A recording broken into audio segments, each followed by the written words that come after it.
এটা যদি না জানো তাহলে কিছুই জানো না। আমার এক বন্ধু টিভিতে কার্টুন দেখছিল। আমি গিয়ে বললাম, বাচ্চাদের মতো কার্টুন দেখিস এখনো? শুনে রেগে এক ঘুষি বসিয়ে দিল আমার মুখে।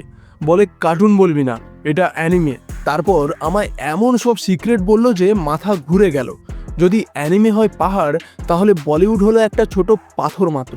বাহুবলী 1 বানাতে খরচ হয়েছিল 200 কোটি টাকা, আর সিনেমাটা আয় করেছিল 600 কোটি টাকা।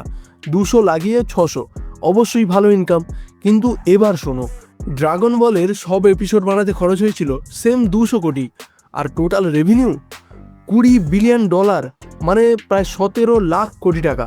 বাহুবলী 600 কোটি আর ড্রাগন বল 17 লাখ কোটি, মানে একদম আকাশ পাতাল তফাৎ।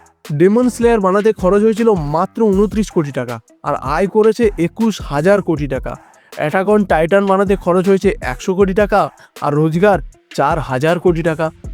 2025 সালের পৃথিবীতে সবচেয়ে বেশি আয় করা 5টি মুভির 3টেই অ্যানিমেশনের, যার মধ্যে সবচেয়ে বেশি নেজা 2 এর ইনকাম $2.10 বিলিয়ন, মানে 17,500 কোটি টাকা।